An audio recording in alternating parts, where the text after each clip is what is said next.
I would like to ask the Chief Minister when the ARUP Laxey Independent Flood Report will be published. Minister to reply. Thank you, Mr. President. I thank the honourable member for his question, which I do understand is a serious issue in his constituency.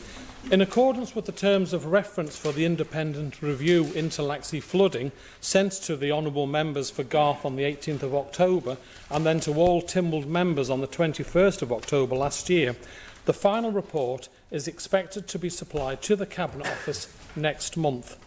It has always been my intention that the report, or as much of the report as possible, will be published. Supplementary, Mr. Perkins. I thank the Chief Minister for his reply, and we certainly look forward to that report being published. It's vitally important that the government does respond in a manner that is seen as equitable, because there are people on Glen Road who have been flooded and they've virtually lost everything. They're struggling to get insurance at a price they can afford, some struggling to get flood insurance at all. They're unable to sell their houses. Many residents are in a state of despair. Would the Chief Minister agree with me? It's vital that when we get this report, the government acts on it and does everything possible to alleviate the worries and the concerns that local residents of Glen Road have. Chief Minister. Thank you, Mr. President. And I share the concerns of the honourable member for Garth, and I'm sure from his colleague, Mrs Kane, too, will have exactly the same concerns. Yes, I better be careful on equality now. A person's home, not it used to be an Englishman's home, is their castle, isn't it? And it doesn't matter whether you live in a billionaire's house or a one-bedroom house. That's your home.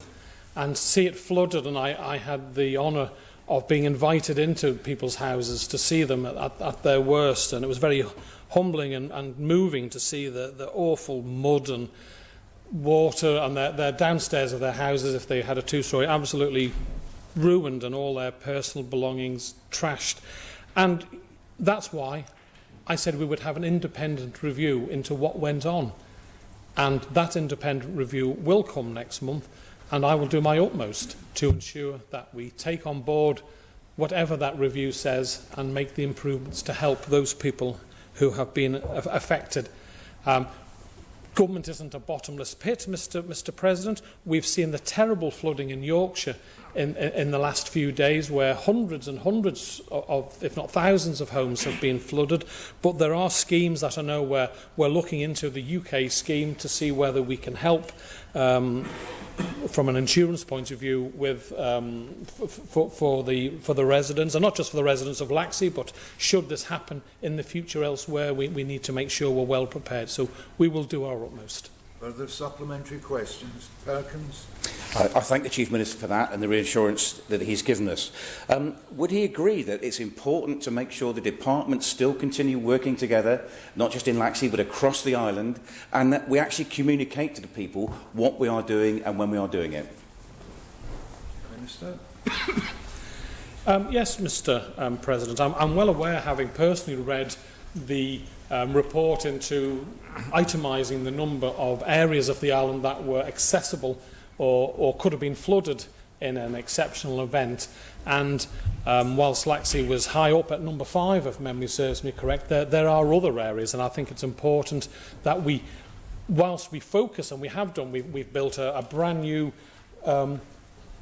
stormproof wall along Laxey Road. The previous wall was purely there to stop cars crashing into the stream. It wasn't able to take a heavily swollen river. That we do look at all the other areas in the report and ensure that we get there as quickly as possible. But I have to put a marker down that obviously there is significant cost involved in doing everyone. We can't do everyone straight away. It will take a time, and if honourable members read the report, they will see the time put aside and for the various levels and areas of concern.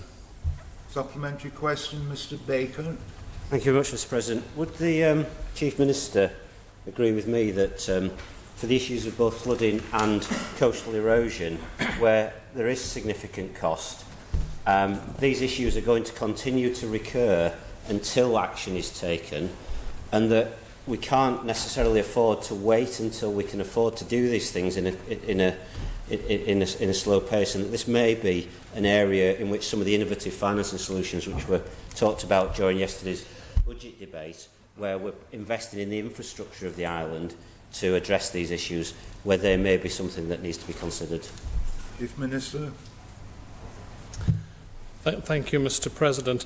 I take on board the honourable member's comments, and I'm trying to be fair here. I could point out he sits on infrastructure and therefore has a greater knowledge than me of what's being prepared. But I'm taking it as as a genuine concern. And looking at pictures on the television in the last couple of days, we've seen people coming on and saying, in the 100 years that records have begun in Yorkshire, a bridge has never seen the water as high as has happened. Now, we could put the very best flood defences in Laxey, where we are putting the best that we can do. We could put them in Ramsey, where I know we're looking at putting a wall in, and that's in negotiation with the people of the north at this moment in time. But sadly, there is no guarantee that when we do that we will save.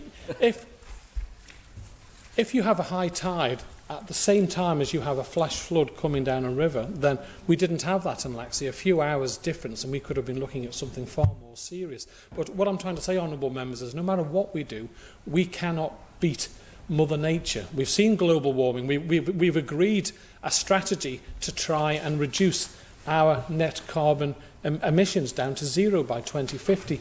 There are events that are going to happen that no matter how much work we do, sadly, flooding will take place, and it would be remiss that, I hope, honourable members, when we do this work, it's not a case of if it happens in the future, we're going to get assassinated because we haven't done enough, because the answer is we can never do enough for this sort of thing, but anything we can do, we should do as soon as possible. Mr. Baker, supplementary. Thank you very much. I was concerned for a moment there that it may give the impression that we weren't going to take the actions, but Chief Minister, I think your final comments said that we absolutely need to address these issues and take the steps that are necessary, because these are serious issues. So if you could reconfirm that's what I heard at the end, I would appreciate that. Yes, I can absolutely confirm, Mr. President, that this administration, and especially the Department of Infrastructure, working with the MUA, will be doing their utmost to drive forward the changes.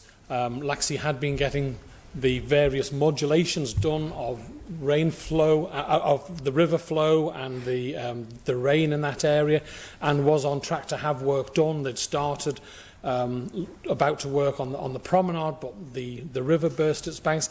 It's something that the team are working on, but obviously with the events of Laxey, I'm sure it has focused everyone's minds that we must work hard and we must do better in this area.